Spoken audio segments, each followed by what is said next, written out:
Okay, we are joined now with both Carista and Sahndra, who Carista is the executive producer of Lights Out, the psychological thriller that we're going to see later on tonight, and Sahndra is the founder of African Pictures International, one of the African Pictures International.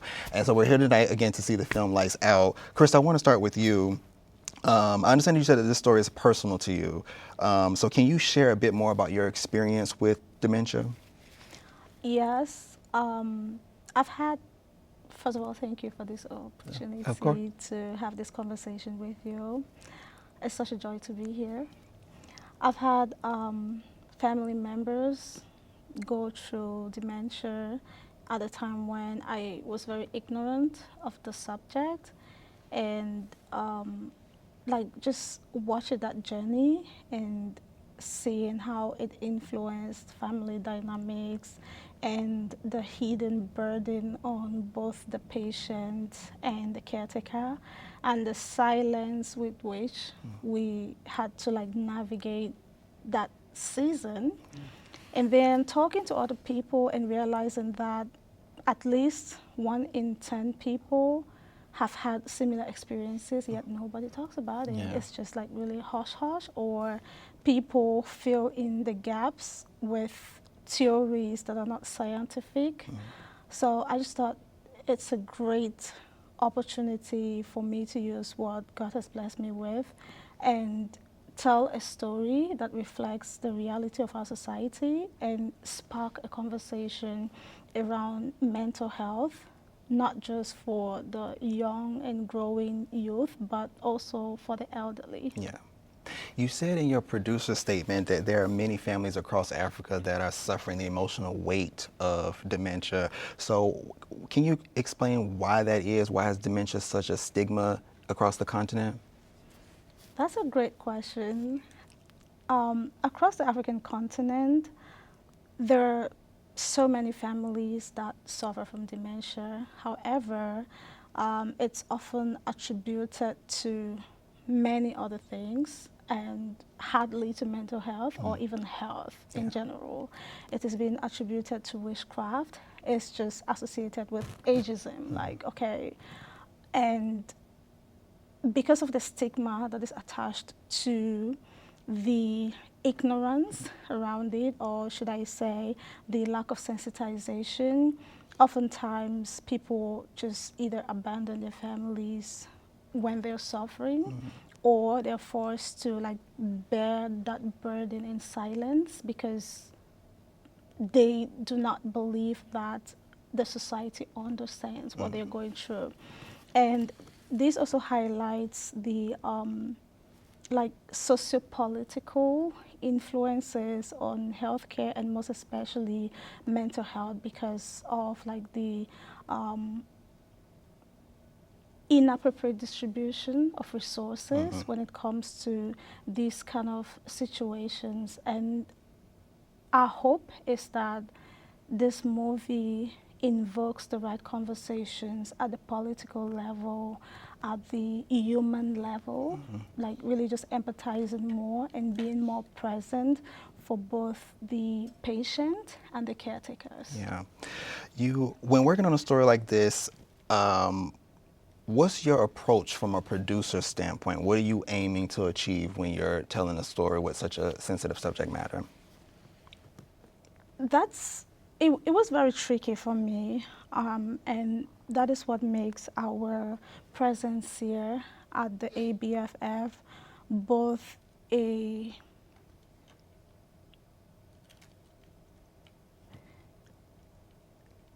it makes it a very emotional thing for me, and it also makes it a huge achievement for the project, because when you produce a thematic movie, it's mostly not what people are excited to see. Yeah. Everybody wants to go into a theater and leave feeling happy and optimistic, and these conversations Kind of the sometimes opposite. don't give you that feeling, right? However, for me as a producer, the most important thing was I wanted to produce something that was a good merge of the art, the story, and without diluting the theme. Okay. Right. So that's something that the writer, the screenwriter of the movie, Fabo Melvin, did Yeah. excellently, like highlighting the themes without diluting the story. And also the director in his direction ensured that the characters were very real and that it was executed in a way that was reflective of both the economic value that was put in and artistically appeasing. Yeah. Yeah. Yeah. Sandra, I want to pivot to you as well because you've been working across film for 2 decades. So I'm pretty sure at this point you have a keen eye on how to pick a good story. So what was it about Lights Out that made you decide I want to get on board with this? Okay, so that's very easy for me to answer, and she's literally sitting right here. Oh. We met a while back, and I remember the first time we had a conversation. It was 4 hours later, and I was like, "This is my kind of person." We both understood the journey ahead for the African film industry. When you look at the numbers, the future ahead is much stronger than where we're coming from. Yeah. The world is diversifying in such a powerful way. African equity in storytelling is growing here in the United States. We can all see it in the world as well. But also on the continent, where historically people come and harvest our stories and we don't get the reward for it. So the power in a woman like Carista for me was like, these are people that we can together build, not just the storytelling, which is very well focused on, but the industry. Yeah. Yeah, so it was very easy for me to align with her and to see like how best can we work together to support pushing this story. Yeah. And funny enough, apart from her, the producer, she's both producer and executive producer. Melvin, who she spoke about, writer, producer, a very good friend of mine.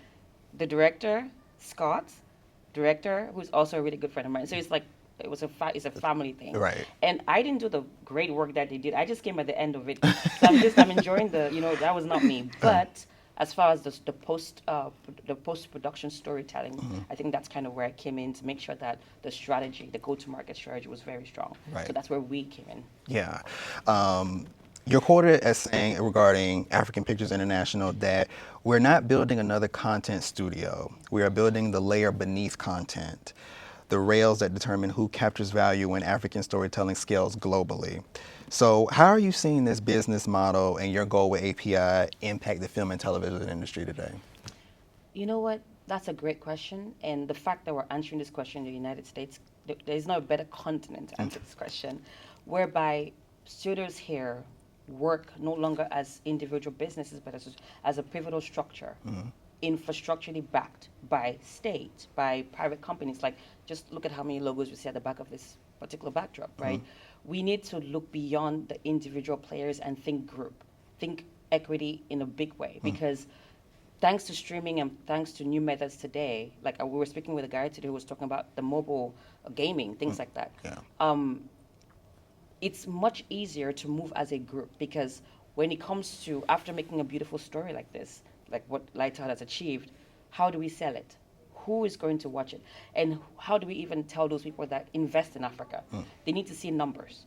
So thinking as a group, thinking as a number thing as opposed to one story is really important. And as you said, after practically playing every role in the film industry myself, I realized that that's kind of where I really wanted to focus on.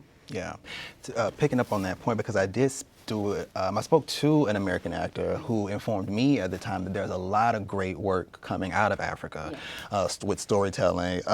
Would you say that African Pictures International has contributed to that with its goal of building infrastructure such as protecting IP? Yeah, I would say that IP is the biggest, most important thing happening right now in the industry. I think even in the United States, not that many people have figured it out yet, because with AI and all these new technology, it's like a quantum leap of like progression in such a short amount of time. Yeah.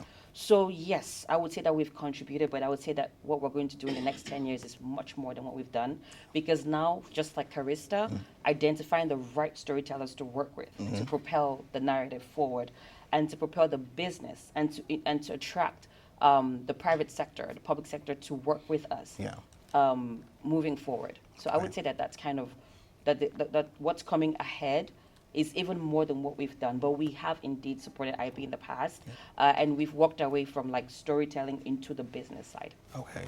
And then last question, this is actually for both of you. What is your hope for people who see this film, in particular Africa? What is your hope for those audiences that will watch this?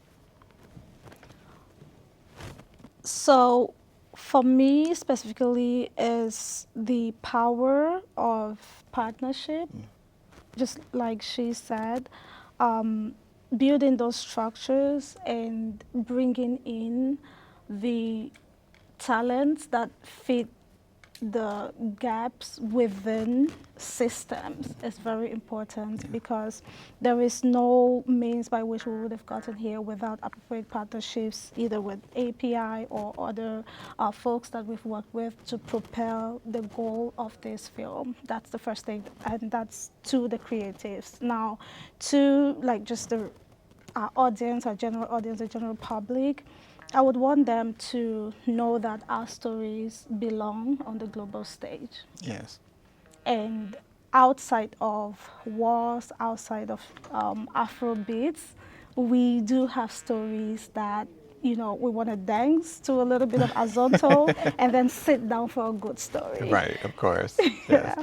And for you, Sahndra? Okay, so I'll also answer it in two ways.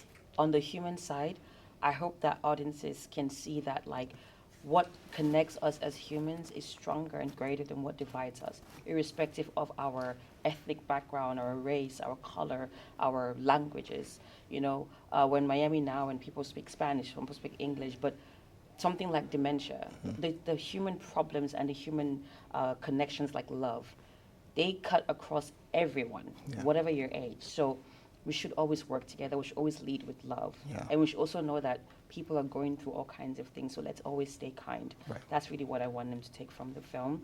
On the partnership side, I hope that in this beautiful city of Miami, where the sun is really bright, that's how bright it will be. The partnerships that come from this, they should see the work that Carista's doing, the work that the creative team did, and know that imagine doing this without the right capacity to drive us. What would happen if we had partners like this come and work with us? Yeah. Give us 10 years, we can all be big players, Yeah. and that's kind of what I want them to see as for my own side. Okay.